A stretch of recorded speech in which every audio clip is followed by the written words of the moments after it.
Okay, so here is a brief little mini-sode on how to balance the horror in life with the joys of living. Bringing more beauty into your life is really important, especially when you're feeling the doom and gloom of things that are happening around the world that are so indescribably horrendous. When you find yourself consumed with the affairs of humans that damage each other and the planet and basically everything, then you start to feel kind of doomed, and you can get sort of lost in that mindset that everything is horrible. And it's really important to find beauty in life and joy and have a balance of all those things. Let's face it, from our workplace to places around the globe, we are all experiencing things that we find too hard to bear, too heinous to imagine, too sad to fully comprehend. We are experiencing devastation and unsurmountable loss of belief in other humans around us and in our own dreams and all aspirations we once had. We are feeling helpless, and some of us are feeling as that there's no end in sight.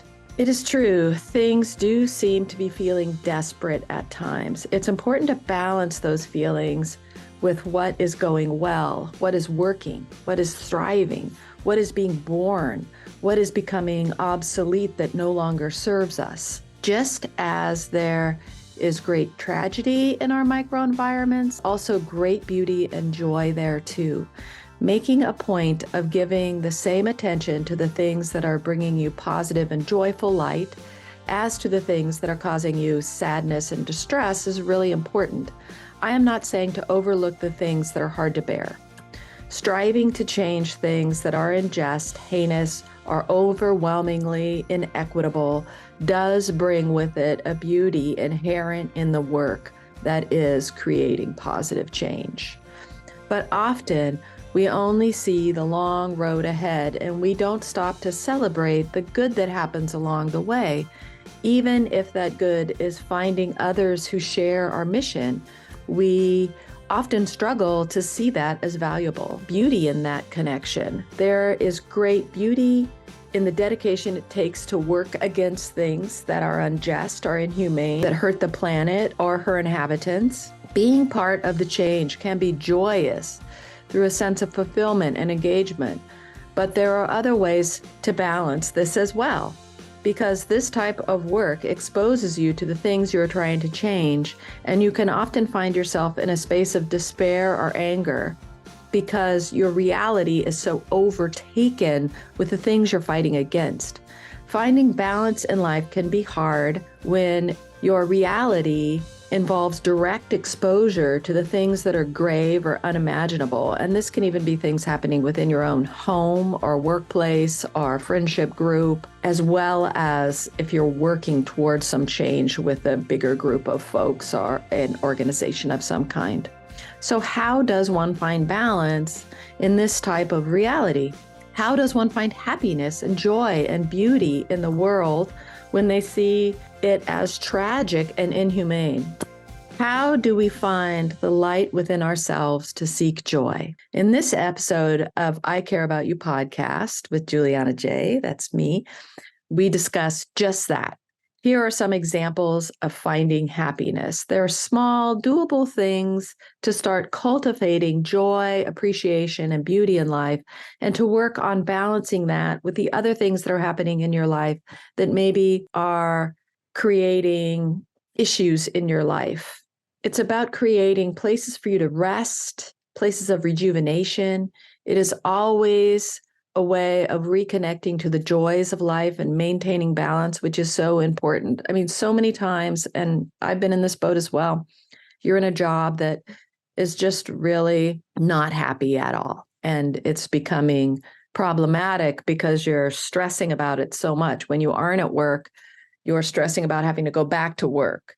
what might happen while you're gone, things you didn't do, people being mad at you for not doing things a certain way, all types of things like that. And it can just really dominate you so much, or a bad relationship, or all types of things, money issues, just internal beliefs about self that you're not good enough or this or that, can really kind of shape your reality into the space where it's really unhappy. And that's not even considering what's out in the world that's affecting everyone that needs changing. When you've got all this negative stuff in your reality bubble, it's really hard then to find beauty and joy. And you can end up kind of over the years crafting yourself into a really unhappy person. Like sometimes you see older folks and they're really crabby and unhappy and people are avoiding them. And a lot of times that's because they've spent years crafting this negative perspective on the world and they didn't find enough balance with joy. It's not like they don't laugh once in a while or anything like that, but they really didn't work on this balance of those things and the appreciation of the joy that comes along. They got really fixated on what isn't working. So here are some tiny things that you can do to help find that place of rest and rejuvenation, to find a way of reconnecting with joys in life and maintaining a balance, and to just work towards that as your way of being throughout your life. When you're older, you don't end up feeling like the world's against you and you have a negative vibe and people don't want to be around you and you're unhappy and you're finding everything really challenging and your health starts to fail and all these types of things like that that are really connected to your mood and your happiness factor. So one thing you can do is find beauty in volunteering in organizations that resonate with you. Don't overdo it. Realize your limits and what you're capable of and what you have time for. As a volunteer, you set the standard for yourself.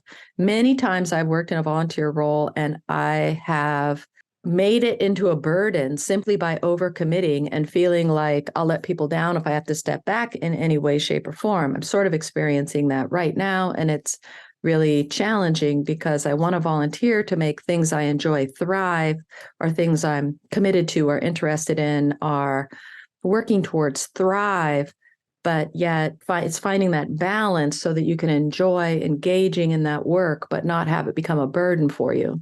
Another thing you can do is donating to a cause if that's important to you. If you have the means to donate to things you feel passionate about, if time is too hard to donate and you could donate money to causes that really need your help, believe me, it seems like it's easy to give if you have the money, of course, but that it's also really appreciated by the groups that receive your funds. And if you're worried about giving to very large nonprofits, like you're worried that your money won't make a dent in anything and it'll go somewhere you don't want it to go, then find local small chapters or groups in your area or local grassroots groups that are doing similar work that you can either donate to, or maybe they have similar values to you and you can somehow be involved in an enriching way there on a micro level. You can also create beauty in your life through drawing, even just a doodle or a craft or cooking, or just arranging your food aesthetically on your plate. I like to arrange things like my desktop is all arranged kind of cute. The top of my dresser, I'll arrange it all cute, just so that when I walk past, I'm reminded to look for beauty, because as soon as I see the desktop, I think to myself, oh yeah, you arrange this so it'd be pretty. So be sure and look for beauty out there in your life. And by beauty, I mean all different types of beauty, not just aesthetic beauty or visual beauty, but inner beauty and the beauty, how things connect and interweave and things like that. Going to see beauty at museums and exhibits not only supports the artists, but it feeds your soul. Just resting on a piece of art that really resonates with you is really nurturing to your soul. I remember the first time I saw a painting of something that I had only seen in books prior to, I was really taken aback by it. And just the fact that a human created that, made that, worked on that, thought of that idea, and then brought it to life is really nurturing for your soul. If you do more than just look at it, take the time to interact with it in a way that feels resonant with you. Oddly enough, the holidays can provide a lot of beautiful art installations in unlikely places, such as local art stores, places like Anthropology or Urban Outfitters, or small retailers looking to create eye-catching window displays. Some major corporations will create big eye-catching window displays that everyone goes to see. Art fairs, winter craft fairs are also a great place to find beauty without paying for admission or anything like that. So it's just honing your skill to recognize something beautiful when you see it out in the world as you're walking around, not necessarily just when you're in a museum or just during the holidays, but all the time. Another thing that really brings a lot of beauty to your life is giving. Giving has great beauty, and not just buying a bunch of random stuff and giving it away at a certain holiday or something like that. I'm talking about honing the practice of daily giving. Maybe a neighbor needs a gate open for them because their hands are full. Maybe a coworker needs help with a simple project. Having lunch with somebody who's feeling alone. Talking with folks who you think really need to digest something out loud, talking with you about it. Things like that. Giving of your time, your gifts, your laughter, your listening ear, whatever you feel like giving is deeply fulfilling as long as you're being authentic in the give. Again, it's all in the balance. You don't want to become somebody's personal therapist if it's too much to hear a constant string of problems. But do be there when they need you. Find balance with it all. Do help your neighbor with certain things, but don't become the person that cleans their house or anything like that. It's about finding those boundaries. And also in finding those boundaries for yourself and honoring them for yourself is also great beauty. And you'll really feel that with inside yourself when you pay attention to your own boundaries and honor your own boundaries. Another thing you can do, especially at this time of year, is to donate to a toy drive. Shopping for children and giving it away is a great time to consider all the positive memories you had as childhood. Don't concentrate on what you didn't get, but on the things you enjoyed receiving as a child, even if it's new clothes or praise or a special candy at a certain time of year, or a hug, or something like that. Cultivating gratitude and passing it on to another child is nurturing for all involved. So I know a lot of people have had challenging childhoods, but in our childhood, we can all find moments where something beautiful happened. And those are the memories that I'm talking about when you do something that engages with children. If it's donating for a toy drive, it could also be reading at story hour at a local library. It could be donating for different things throughout different times of year, like quite a lot of shelters will get school supplies and things like that at certain times of the year. So there's all different ways you can give to children. And it's really a way of nurturing and honoring your own inner child and your own childhood and the pain and positive qualities that came with your own childhood, just kind of nurturing and healing those. If you can give something to a child, you can work on the things that you didn't get in life in your childhood and shift that, change that way of being. You don't carry on a way of being that was shown to you when you were a child, like if you had a parent who was really mean or something like that, or had these certain challenges, don't recreate that.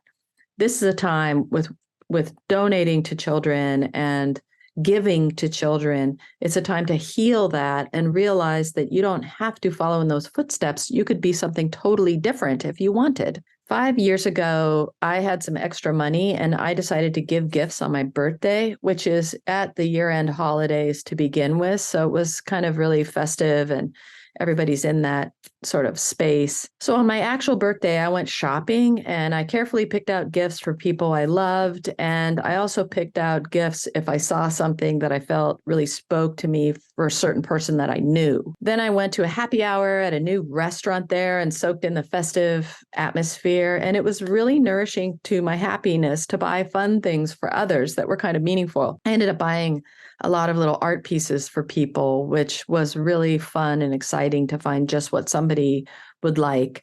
And now I try to make that a yearly practice, even if it becomes a much smaller extravagance than it was in that one particular year where I was feeling pretty flush. I still try to kind of do that every year on my birthday rather than me receiving, although it's fun to receive too. And that's a whole nother topic, is being able to receive gifts when given, which a lot of us have a really hard time with, myself included. Another thing you can do is bring something beautiful home to yourself and place it somewhere where you can see it every day. It might be a rock you find on a walk, or a phrase in a book you're reading that you write on a Post-it and put up, or an object or a piece of art.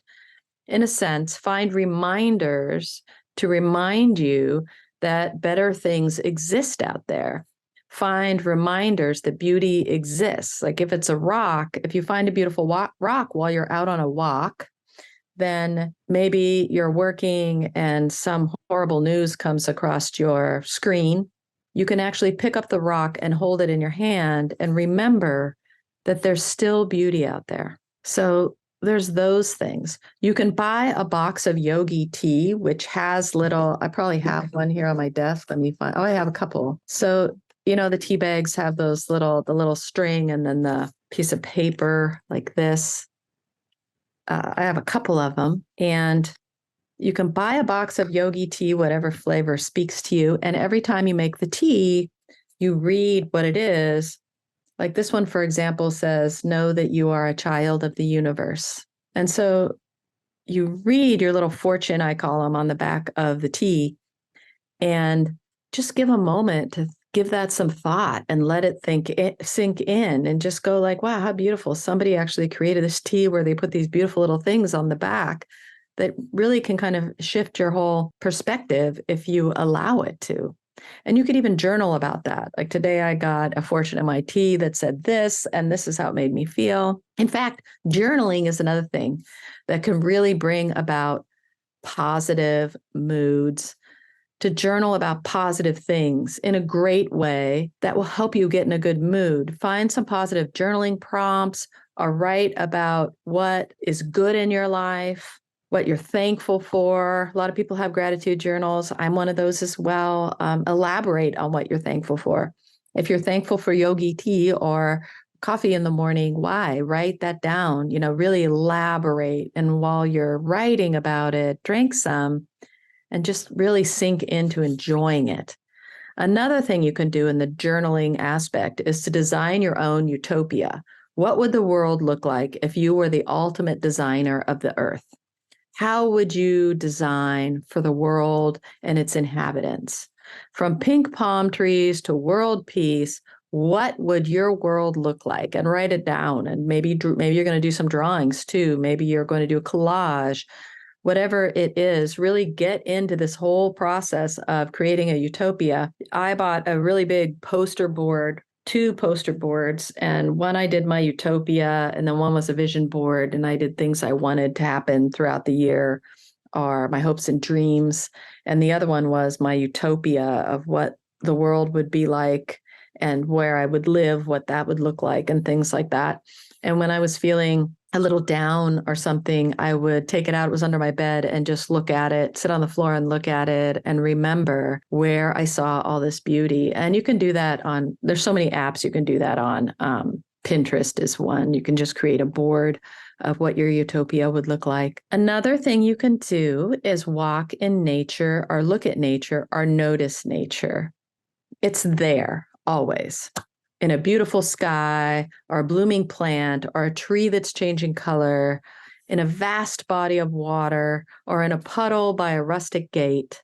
Nature is the medicine of calm. Even in a storm, nature teaches us about calm and about force and the balance between the two. If you feel that nature is hard to access where you are, then try maybe cutting some flowers and keeping cut flowers in your house, or purchasing them somewhere at a store. Or maybe you get a house plant, or you visit a tree that's on the corner of your street, or you go to a tree-lined street in your neighborhood. Take the time to notice the first blades of grass in the springtime. Notice the arch of a bare branch on a tree in wintertime. In so many ways, nature has immense power to cure. Buy a piece of expensive chocolate or candy that you don't usually indulge in, or maybe it's some type of drink or food item that you love, and eat it slowly and take in all the flavors and texture and appreciate it. Enjoy it with all your senses. When you're done, take a moment to smile as you think about how good it was and what a treat it was and how exciting it was to have that in the middle of the day or whenever you had it. And of course, smiling. Try on a smile a few times a day. I like to do this when I'm walking down the street. If I make eye contact with somebody, I try to smile and pass on a smile. I'll also do it while I'm going from one place to another. Maybe it's in my car or traveling in some other way. I'll just practice smiling. There's a lot of studies out there on the power of smiling. I try to remember to smile at people when I see them again, people that I know, like if I see them, a roommate or something at the end of the day, I try to smile at them and not just go, hey, how's it going? I try to take a moment to smile. Again, passing the smile on to others. Taking time for a good laugh. Whether you watch something funny, but don't watch fail videos or something where people are vulnerable and at other people's expense, but something warm-hearted and funny. Or reading something, even looking at funny images or cute animal pictures. Make sure you get in a laugh or two each day. Some people even do a laughing yoga practice, which there's plenty of videos on that. You can look it up. Listen to uplifting music. Listen to a choir if that's your jam, or some show tune songs, or something that empowers you. Listen to happy, good mood playlists. Listen in your headphones, close your eyes and get lost in the music. Sing along. Studies show that singing and dancing greatly improve your mood. So dance and let go of what other people think. Because let's face it, everybody would be dancing all the time if it wasn't for the jerks who call it dorky or dumb. We all love dancing. Everyone does. Everyone loves singing along. So just let go and do it, even if it's in your room with the door closed or in your mind because you're on the subway. Well, whatever it is, just take the moment to truly embrace how great that is. Now, for your cynics out there, it probably sounds very Pollyanna, but try these things. It works. Laugh at yourself if you feel silly trying these things. Don't be too serious. This is about joy. Joy does not involve self-judgment or any judgment for that matter. I am not saying that you ignore the world that is horrendous, but find balance. Have you ever known someone who's become so obsessed with the news or politics that they don't agree with, like the other side? They're mad at this other side of politics, not their own side, and they get really obsessed with it, or they're really obsessed with the negative stuff on the news, and they have lost their sense of balance in life. And you tend to avoid them because they're too negative, or they will just talk about the things like what went wrong in the world, or they'll talk about politics all the time in a negative way. Or folks who get angry at the slightest thing, like tying their shoe, and that becomes a cause for a freak out cursing attack. These folks have lost their balance in life. They've lost the yin yang, the good and the not so good, how everything fits together so perfectly and beautifully in life. They have swung over to this negative side of life, and they're not engaging in the joy the world is trying to give them. Now, we must work hard at fixing issues we see in the world, but we must also nourish ourselves with what is beautiful, not just aesthetically beautiful, but the beauty that feeds our soul. It's a feel-good story or a piece of art that speaks to you. What feeds your soul and nurtures you? What tells you that in all there is out there in the world, there's still happiness? What brings a smile to your face? Maybe you journal about those things and then bring them into your life. This is why hobbies are so important. Well, one of the many reasons why hobbies are important, but in engaging in something we really enjoy, it brings beauty into our lives. It gives us meaning. If you are so inclined and haven't done so yet, find a hobby that is positive for you. If you're unsure about what hobby suits you, take a trip to your local bookstore or the library and browse the craft section. Look at the cookbook section, flower arranging, furniture making, origami, art made out of bubblegum wrappers, jewelry making, good books, walking, fitness, travel, learn how to play guitar or how to make and play a drum. The sky's the limit at a place that holds books. Hobbies help us create meaning in life and connection with others. They feed our creative nature, which is what we all have inside. Everyone is creative and artistic, everyone. The biggest stumbling block is often just not knowing the technique or having to get over being a newbie before we gain the experience to create what we actually want to create. Don't let someone's unkind words when you were a kid keep you from creating. If someone ever told you, oh, you're not artistic, or you don't draw well, or you're not creative, or something like that, that you're not good at guitar, or whatever it is, and it really stifled your creative energy, let that go, because that was just somebody who maybe saw you at a point in life when you were a newbie, or you didn't know, or you were just learning how, or maybe your hobby is for the joy of it and you don't want to be like shredding on the guitar or anything like that. You just want to play a song you love or whatever it is. Don't let other people's negative words keep you from being a creator, because you were born to create. It's a vital part of being a human being, and you were born to do it. We all were. So start creating. You will really surprise yourself, especially if you're somebody that shut that down because of negative vibes by someone else. If you say haven't been creative for 10 years or 20 years or 50 years, and then you all of a sudden go back to being creative with a hobby or something like that, you'll be amazed at what you have inside that you need to get out. It really helps you kind of process those things, to process it through doing, through your hands or through your mind or through creating inside your brain, whatever it might be. Okay, so now you have a few ideas of how to create balance in your life through doing small things that bring you joy or show you that the world still has so much beauty out there for you.